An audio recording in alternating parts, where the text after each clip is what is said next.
nasiib darro wax aad iyo aad u foolxun oo bulshada reer Hargeysa ay dhibsadeen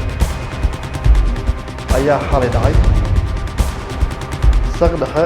oo sida la ii sheegay ku beegan 3 habeenimo ayaa cagafka geliyay garoonkii Hargeysa garoonkan shalay galab waxa ka socday tartan dhinaca kubadda kolayga xalayna waa la gudbay annagu ma hayno anigu waa xildhibaankii degmadani ma hayo meel garoonkii dhalinta lagu iibiyay ama sicid gaar laga iibiyay oo lacag laga qaaday ma hayo waxaan